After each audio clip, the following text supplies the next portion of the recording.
Before we even open the box, here's the real question. Is Ghost of Yotei worth playing, and is the collector's edition worth the price? Quick answer, I think the game is generally worth it, but the collector's edition disappointed me for one major reason. Alright, let's roll the unboxing and find out.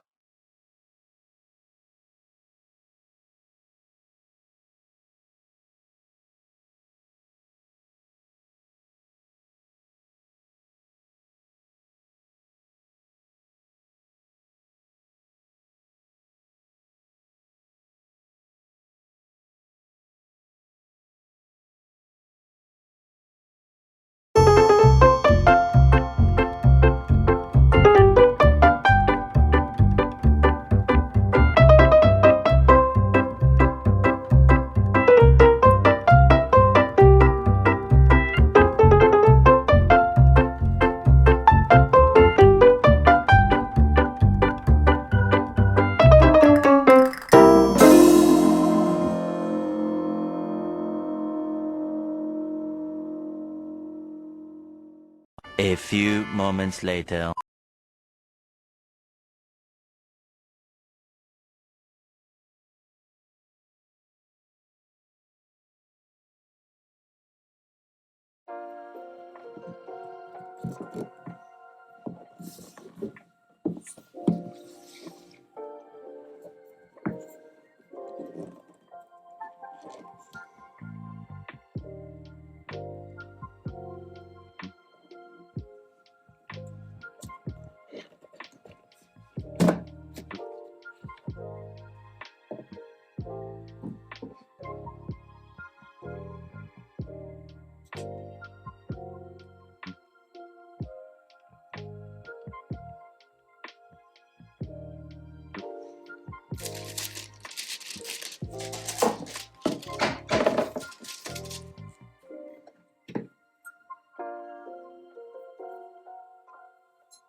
Much later.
Okay, now that you've seen what's in the box, here's my quick breakdown.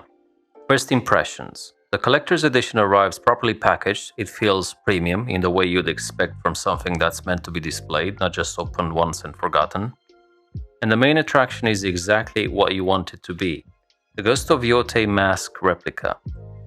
This is the centerpiece. It's the thing you'll put on a shelf or on a desk, and it instantly communicates that this is a collector's item.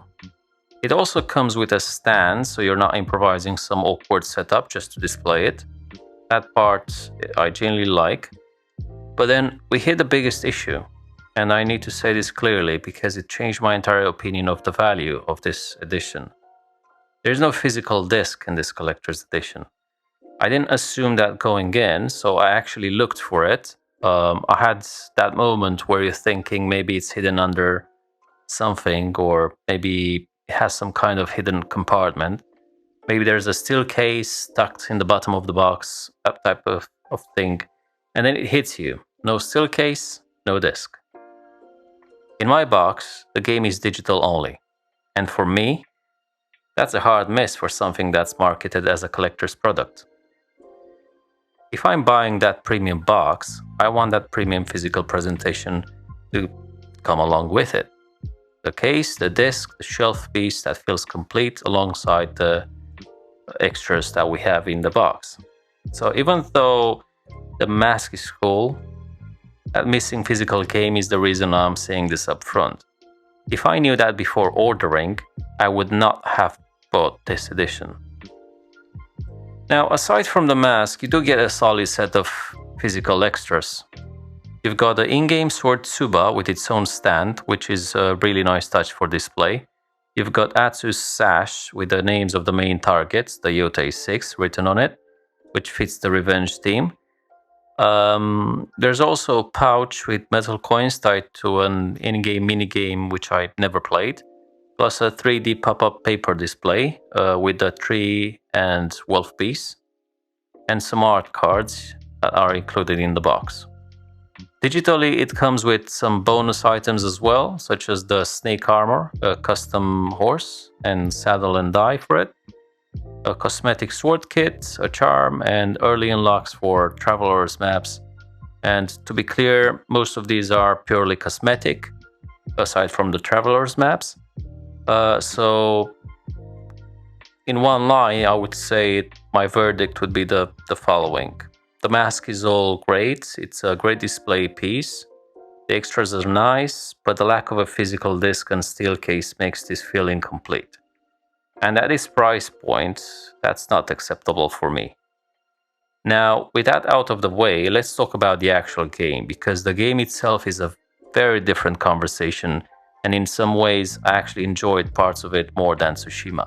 Alright, the game. Ghost of Yotei is not Ghost of Tsushima 2, in the way some people expected. It's a follow-up in spirit, but it's doing something different right from the start. This time, you're not playing a samurai being forced to break his own code. You're following Atsu, and the story puts you in a very different headspace. This is a revenge-driven protagonist in a lawless frontier, set in Esso, modern-day Hokkaido, where the rules feel looser and the land feels rougher, and the tone leans more towards survival and vengeance than honor and tradition. Atsu's family is killed, she survives, and that single event becomes the spine of the entire story, hunting down the people responsible one by one. Those targets are the Yōtei Six, a Ronin group tied directly to what happened to her family. And as you progress, you're not just chasing bosses, you're building a reputation. People start seeing Atsu as something more than a person. You get that Onryo vibe, the wandering demon of the land, and the game reflects it by escalating the response to your actions. In my playthrough, I started seeing bounties placed on you as your reputation grows, and it gives the story a nice sense of momentum, like the more you take from them, the more the world starts reacting to you. Tsushima's core conflict is very philosophical. A samurai who believes in honor is forced to adapt into shinobi tactics because the enemy is stronger and the island is burning. It's about compromise, it's about the cost of winning, it's about identity. Yotei is more direct. Atsu is already the kind of fighter who can do stealth, assassination, and dirty tactics from the start, because she's learned to survive that way. So the tension isn't will she break the code? The tension is will revenge actually consume her? And the game shows that in small moments, like when she prioritizes revenge over saving people, or when you can feel that tunnel vision taking over. So, yeah, it's less meaningful in the classic samurai moral conflict sense, but it isn't soulless. It's just a different type of story. More primal, less poetic, more personal, I would say. Now, where Yotei really impressed me is the combat, because the combat in Ghost of Yotei feels more satisfying than Tsushima. And the reason is weapon diversity. Tsushima's strength was stance-based sword combat with excellent presentation. Yotei builds on that feeling, but expands the sandbox so fights feel less like one sword system with variations, and more like a full toolkit. As you get deeper into the game, weapons start to feel like answers, not just different animations, but different purposes. Certain weapons feel better against certain enemy types, so you're encouraged to adapt, not just repeat the same pattern. You've got katana combat as the baseline, but you also have options like spear, a kusarigama, and a range of ranged weapons, bows, and more. That let you control fights in different ways depending on the situation. And that's where the game becomes fluid. Instead of doing the same approach for every encounter, you start thinking, what am I fighting? What's the space like? Do I want the duel clean, or do I want to thin them out? Do I want to go loud, or do I want to go silent? And because Atsu's identity fits that flexibility, it all feels natural. You're not role-playing a samurai forced into dishonor, you're role-playing a hunter who will use whatever works. Now, beyond combat, the other thing that makes these Ghost games special is the exploration and duels. Because from my time with it, the game gets noticeably better when you slow down, explore, and do the side content instead of rushing the main targets. So next, let's talk about exploration, duels, and why rushing the Yōtei Six is the fastest way to miss what the game does best. One thing Ghost of Tsushima proved is that a good open world isn't just about map size. It's about rhythm. It's about giving you a reason to slow down, take in the environment, and let the world breathe between intense moments. Ghost of Yotei continues that philosophy, and it's a big reason the world feels rewarding instead of just being a backdrop. Because if you treat it like a checklist game, if you sprint from main objective to main objective and just hunt the Yōtei Six as fast as possible, you'll still have fun, but you're going to miss what makes it special. The best way to play Ghost of Yotei is to explore. The game constantly places little moments in front of you, small side quests, optional fights, encounters that turn into mini-stories, and combat opportunities that let you test the weapon variety we just talked about. And the payoff is that the world feels more alive when you engage with it. Now, the standout content in these Ghost games is the duels. The duels are where the cinematic feel hits its peak. The camera pulls you into the moment, the music and the atmosphere do that quiet build-up, and suddenly you're not just fighting another enemy, you're in a scene, and Ghost of Yotei has a lot of energy. Optional duels, side duels, story duels, the kind of fights that break up the open world flow and remind you why this franchise has such a strong identity. Even if you don't remember every side quest, you tend to remember the duels. You remember the vibe, the tension, and the setting. And this is where weapon diversity matters again, because even if the duel system pushes you toward cleaner swordplay, the overall combat sandbox still influences how you approach the world in between those duels. It's not just fight, loot, repeat. It's build your toolkit, learn the enemies, and then test yourself in cinematic moments. That's why my recommendation is simple. If you buy this game, don't rush it. Because the side content isn't just filler. It's the part of the game that makes the world feel like a journey instead of a revenge checklist. Now, we need to tie this back into the story tone because the comparison to Tsushima is important. And it's exactly what people will search for. Is Ghost of Yotei better than Tsushima? And the honest answer is, in some ways, yes. In some other ways, no. Because they're trying to do different things. They're not the same type of story. Ghost of Tsushima is built around a central identity crisis. A samurai who believes in honor is pushed into using tactics he considers dishonorable because the enemy is stronger and the situation is desperate. The story works because you can feel that internal conflict in everything that you do. Ghost of Yotei is built around something simpler, but still powerful, which is revenge. Atsu isn't falling from honor into shinobi tactics, she already starts capable of stealth, assassination, and pragmatic violence. So the story tension isn't will she break the code, it's more like how far is she willing to go and what does it cost her.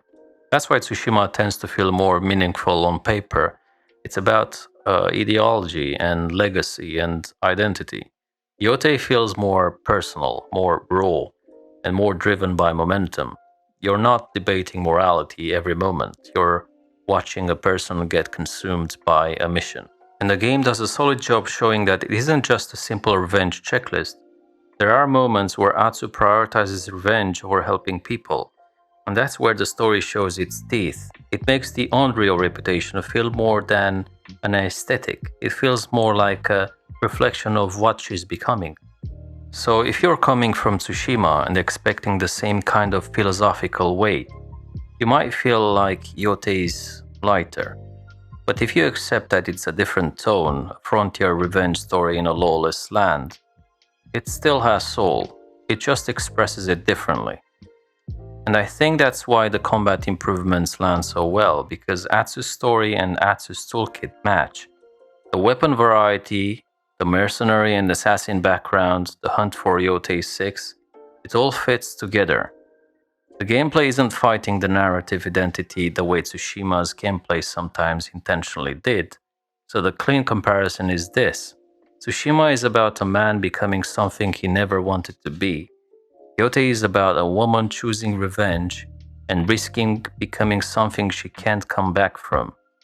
Different flavors, both valid, and whether you prefer one over the other comes down to what you think or want from the story. Now, let's land the final verdict for the game and for the collector's edition separately, so you know what exactly to do. So here's my final verdict on Ghost of Yotei. As a game, I genuinely recommend it. The combat feels more satisfying and more fluid than Tsushima, and the weapon diversity adds a layer that makes encounters feel less repetitive over time. The duels still bring that cinematic energy, and the open world rewards exploration in a way that feels worth your time. If you play the right way, exploring, doing side quests, taking optional fights, it becomes much more richer experience than if you rush straight through the Yōtei Six. Where it doesn't beat Tsushima for me is the story meaning. Tsushima's honor versus necessity theme is stronger and more memorable as a character journey. Yotei's story is simpler, revenge-driven, but it still works because it leans into the idea that Atsu is becoming feared, hunted, and potentially consumed by what she's doing. So my advice is simple. If you love Tsushima and you want more of that world with stronger combat variety, Ghost of Yotei is worth playing. Just don't expect the same type of story. It's a different tone, a different protagonist, and a different core theme. Now, the collector's edition, I'm going to be blunt. I like the mask. It's the one piece that makes sense as a collector's display item, and it looks great on the stand. But the lack of a physical disc and steel case makes this edition feel incomplete to me. At a collector's price point, I want the full physical package.